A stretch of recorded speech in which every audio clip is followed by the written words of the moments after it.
Race fans, hello and welcome to another edition of Above the Cushion here on Thursday night. I want to thank everyone for joining us here.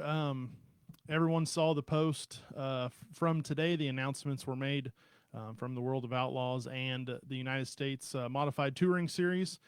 The weekend's washed out. I know for the World of Outlaws, they have also canceled Saturday's show at Arrowhead for the Jason Johnson Classic. Of course, just a tough weekend in the area. It's kind of one of the wettest years on record here, especially in Kansas, Oklahoma, getting some of that too. So, um, want to remind everyone for any refund of ticketing, anything like that, you have to go through the World of Outlaws. That's on the post. You can go to the worldracinggroup.com, the worldofoutlaws.com as well. Go through all the steps. Follow the links in the post that we made. As we shared it at 9 o'clock this morning, the World of Outlaws made the announcement, and we shared it on the Facebook page. If you have any questions with that, you are going to have to go through the Outlaws. All the ticketing goes to the Outlaws. The whole entire race was ran by the Outlaws. We were just the hosting event. So it's an Outlaw show just here at 81 Speedway. So if you have if something's not super clear on how to get a hold of something with the Outlaws, um, feel free to call the Speedway and we can try to guide you in the best way we can with the information that we do have from the Outlaws on how to maneuver going forward for the refunds for the weekend. But of course, we don't do any of it here at 81 Speedway, so not going to be able to refund any of your tickets. But we can, if it's just super unclear, we can try to guide you in the direction so you can get your refund taken care of for the event here Friday night. As far as the USMTS, of course, no pre-ticketing went on, so no refunds like that. They have crowned a champion. Rodney Sanders is going to be your six-time champion for the USMTS. I believe they've also canceled Friday's show at Lakeside. I'm going to assume since they called it for the championship that Friday at Lakeside is complete as well. Spooktacular off the was just set to be one of the best nights of the year. Always look forward to that one. It's a great event, especially with the kids walk. As you can see, if you're watching live on the video, we have the trophies here for Spooktacular for the B mods, the USMTS, and of course the mini stocks. Brought them in here to get a look at them. We're going to put them, kind of put them back and to see if we can't knock it out of the park next year. But tough decision, but nothing that we can do here at 81 Speedway. Again, we're just the hosting event for both of the shows, and the traveling series made the decision. Previously had Kyle Strickler, scheduled to come on. Haven't heard from him. He kind of gave me the ghost today after the cancellation. But Cole Macedo is going to join us here with a little chat. Headed was supposed to be 4 races left in the year, but now going to knock that one down to 2. Sitting at home during a rain out, man, it's never very fun, but it's just something you got to do when you're in this sport. Yeah, definitely unfortunate, but definitely part of it. This time of year, it's just you never really know, right? Like every weekend coming up, it's just kind of a shot in the dark. Hopefully that rain doesn't hit us. So unfortunately, Mother Nature wasn't with us this week, but it's pretty. I'm pretty bummed out about it actually. I've looked forward to going to 81. Here for the last couple of years. With Drew Warner. Being my ex-crew chief and being close with that family, with them, the history they have there, I've kind of known the ins and outs of the track and all the history on it. So I've been looking forward to it, this year. And unfortunate that both races this year got rained out. When you're you guys long season on the road with the Outlaws.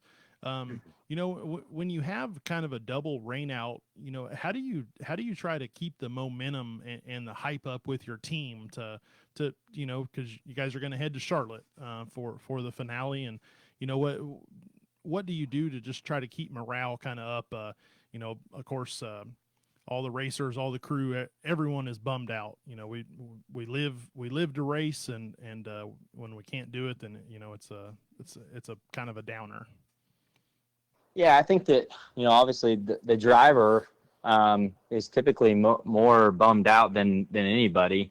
We're the ones who get to have the fun, right? Every single weekend. So, to most of them, it's a job. There's the few out there that, absolutely love it and can't wait to get there. And I feel like my guys are in that category, but, yeah, it's just, it's a bummer, but there's also a lot of stuff that 2C Racing, my team is going on at the moment. We just got a nice, beautiful, brand new shop that we've been moving all the stuff from the old shop into this one. And the last couple of days, I came here this week and I've been helping them out as much as I could. And then just got a few minor things that we've been working on for already starting our plans for 2026.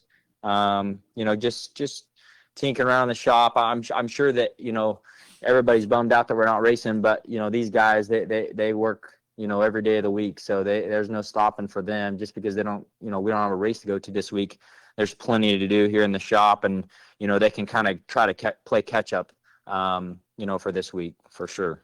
A new shop. That's of course awesome. I've been in the machine aerospace machine world and got the opportunity about 10 years ago. My dad and I built a brand new shop and got moved in. So that's always a nice way to kind of give a reset to something and give it's nice clean space. You can kind of reorganize some stuff, and it also kind of freshens up everyone and gets everyone excited. That's awesome. Yeah, for sure. Um, you know, Always like to go to how people get into this world, right? I know that there's people I meet all the time that don't even know that 81 Speedway even exists. They've lived in Wichita their whole life. They've never been to the races. They didn't even know there was a whole world going on, right? So I'm always curious how people get into racing. Of course, you and your brother race, but how did it all, take us back to the very beginning? Who, down the path got you guys started in this? Yeah, so honestly, I would say in my whole family that the original um, person that got us into it and really brought the love into our family of the sport would be the guy that I look really highly up to. And yeah, it's Robbie Charlton, my mom's dad, my grandpa. He was a legend of a race car driver back in the day, and then ended up having to go to, had to serve our country and then come back and raced a little bit. But yeah, he got my mom into it. My mom raced. My mom kind of got my dad into it. Yeah, just really both sides of my family, both my grandpas. I said my grandpa Robbie, but my grandpa on my other side too, Norman Senior. He raced as well. My mom and dad, like I said, and then yeah, when Carson was 6 years old, I think they got him a junior sprint and kind of pushed him along the way. And my mom had to retire, and she was the driver before that. My dad was more the mechanic. And then same thing for me. They pushed us along as far as they could financially, and then there came a point that we were building a house, and just lots of bills going on, and my parents just couldn't afford to keep pushing us along the way. This deal is really expensive, and yeah, thankfully the Charlton family, Tommy and Melissa, and my uncle Tom and Aunt Martha, man, they stepped up and kind of took me and my brother under their wings, and yeah, just the rest is history. They put us they helped us out getting through micros for a couple of years, and then they moved us up to the sprint cars, and yeah, just there's not very many opportunities for one kid, and then for the fact that Charlton's kind of pushed both my brother and I along, it's pretty special, and I'll never be able to thank them enough in my entire career. If it wasn't for them, along with my mom and dad and grandpa Robbie and the grandparents on the other side, man, it took a village to get both Carson and I pushed through to where we are now. And yeah, we're me and Carson are definitely living the dream for sure. Kind of hitting on your mom racing. That's a unique setup. You see it every once in a while. where the mom is driving and the dad's kind of crew chiefing. But what what kind of cars was your mom racing at the time? Yeah, she was really good actually. She raced 600s. Hmm. Back then it's just a mic, like the micros they run at the Hmm. shootout and stuff like that. Yeah, started out in 250s, I believe. They had that class back then, and then yeah, ran 600s. And man, one year she was third in the nation actually to Tommy Charlton and Jason Myers. Them two beat her, and so that's pretty good talent to be having your name on a list with. So yeah, it's pretty crazy. Yeah, there's been a few times that we've come in and she's been telling us, well, you need to do this or you're doing this wrong. And to most people it's like, what the heck, your mom's telling you what to do, but she's not just any old mom. She knows what she's talking about for sure. So you guys have kind of always been on the open wheel thing, some open wheel or some open wheel drivers, maybe their mom and dad drove stock cars or late models or something else, and then they just kind of got into a cage kart, to get some racing experience, and then just kind of stuck with it. But you guys have sounds like always been on the open wheel side. Yeah. Typically, yeah. Most of my family, yeah, pretty much all my family has ran dirt. Whether it be um, micros or 250s or whatever it may be. But yeah, it's all been kind of the midget slash sprint car um, type of car for sure. Do you remember your first race?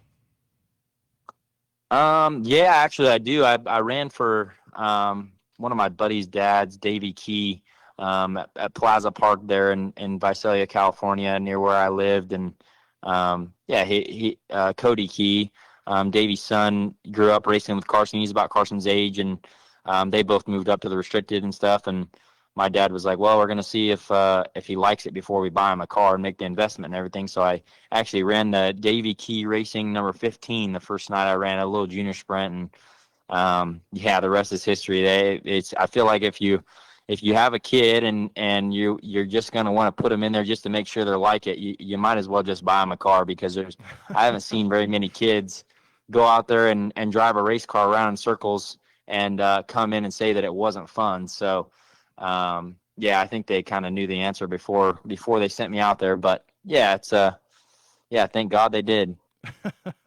um, where when you get in a car, sometimes it's like a fish to water. Sometimes it's like a cat to water. It doesn't always take. What was it immediate speed, or did you kind of struggle at first? Man, I'll be honest. I feel like there's race car drivers with lots and lots of talent. Like you said, like you said, fish to water and cat to water, and then there's some that have to work really hard. And I'll be honest, I don't. I feel like I have talent, but I feel like I've definitely had to work a lot harder than, for instance, like my brother, right? Like I feel like he's got unbelievable raw talent, and you just throw him in anything and he'll go fast, right? He don't even know why sometimes. Over the years, obviously he's gotten a lot smarter, and that's why he's contending for championship and stuff. But early in the career, like he didn't have any idea. He just got in and drove, right? And you see your Kyle Larsons like that, and your Corey Days, and but then there's other guys that I think can get to the same spot that they are, but they have to work a little bit harder. Like there's been a lot of the rides that I've gotten that I've had to help mechanic the car and make sure that the car is right, and make sure that every little thing's right so that I can go out there and have success, right? So yeah, it's just I feel like that's a good thing. Sometimes it could also hurt you, but yeah, that's kind of been my career. I feel like I've had to work a little bit at it as well. Like I've gotten a lot of unbelievable opportunities with the Tarleton family, and now with 2C Racing and the Linder family there in Ohio. But yeah, it's been you know it's been a long journey, but it's been a fun one as well. you know you mentioned kind of when you get a kid started, you might as well just pony up and buy everything because it's going to be, very few and far between where they say they don't want to do it. But and of course, when you get started, you want to be a professional race car driver. But at what point in your career were you like, okay, this is a very viable option to drive for a living? Because like I said, everyone wants to be a race car driver for a living, but at some point it really clicks and you're like, okay, this is actually something that could happen. At what point, what age, what were you running that you were like, okay, this is actually happening right now? Yeah, I'd say, you never really know until you make the leap, right? So, yeah, I obviously wanted to be a race car driver. It's cool, right? Like it's everybody that I see driving race cars, I feel like they're living the dream, because I know I am. But watching my brother go through the ranks, it was just, that's what I wanted to do. I wanted to be just like him. I really looked up to him my whole life. I still do to this day. And it was so awesome to see him just move, jump from rank to rank to rank, and how easy he was doing it. I just thought, oh, that's going to be the same thing for me, right? Like if as long as I, follow his footsteps, it'll be easy. Well, that's not always the case. Like I said, he's probably got a little bit more raw talent than I did when we first started out. So, but yeah, it was probably when I moved to Ohio. I kind of was struggling there. I didn't really know where my career was going to be, and luckily Tommy Charlton, told me, hey man, you're gonna have to take a jump here and see, you need to move away from California, move away from your family, and put it all on the line. Like, you're going all in. And so I did that. I moved at 19 years old and moved to Ohio with a family that I didn't really know. I mean, I heard of them because my brother ran for him, but he hadn't ran there in 4 years. So yeah, it was a blessing though in disguise. The Linder family. I moved in with the Linder family, and I ran for Jay Kaiser the first year, and actually tore up a lot of stuff and spent a lot of his money, unfortunately. But luckily the Linder family took me in after that and kind of shaped me and just settled me down a little bit. Told me, hey man, we know we know you know how to drive the car fast and stomp on the throttle, but we got to kind of slow you down and get you finishing races. And yeah, they shaped me right into a race car driver, and we won a lot of races, and that was when I said, oh man, like this is cool. We won, I think, 18 races in 2 years and a couple track championships. And yeah, it was just I was living the dream. I was out of home and out kind of on my own, living with Stephanie and Michael. Obviously they took really good care of me. I didn't have to do a lot of the stuff that most kids have to when they move out from home. But yeah, it was just I was kind of doing it, right? So I would say that point, it would have been the time that I felt like, all right, this is what I want to do for a living.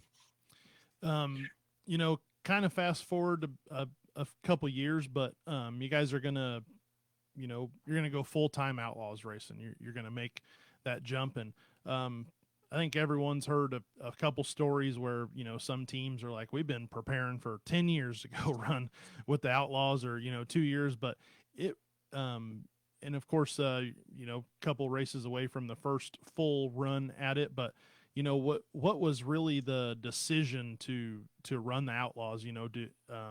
Couple traveling series now, of course, with High Limit and the Outlaws, so you have some options to kind of run, and of course with the rules you can go back and forth and run both series and kind of see what everyone's got to offer. But was it just like what was the decision like? You go to a fancy steak dinner and talk about it, or you decide over some tacos?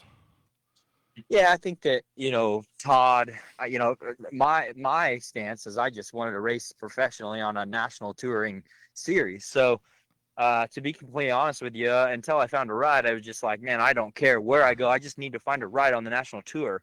And I didn't really care which direction I went. But, when 2C Racing called me, Todd and Kelly Carlisle, and along with Wayne Johnson. When they called me, they had ran the Outlaw Tour already.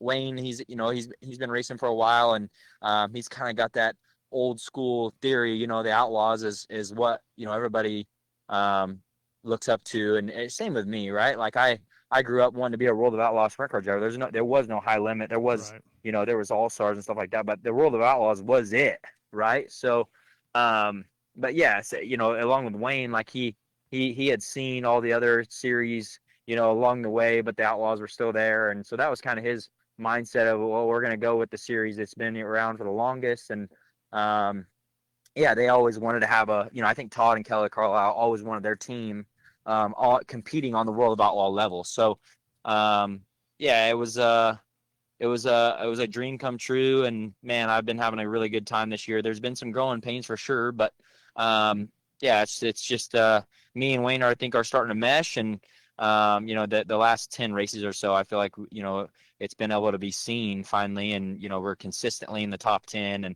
qualifying well and putting ourselves in position, and at the end of the year here, where everybody, most of these guys I think are getting tired or their equipment's wore out. Luckily, my guys have been working hard, and I feel like we're finishing really, really strong. So I'm super proud of that. Kind of mentioned of course, the two canceled nights for 81 and Arrowhead, but headed towards, the dirt track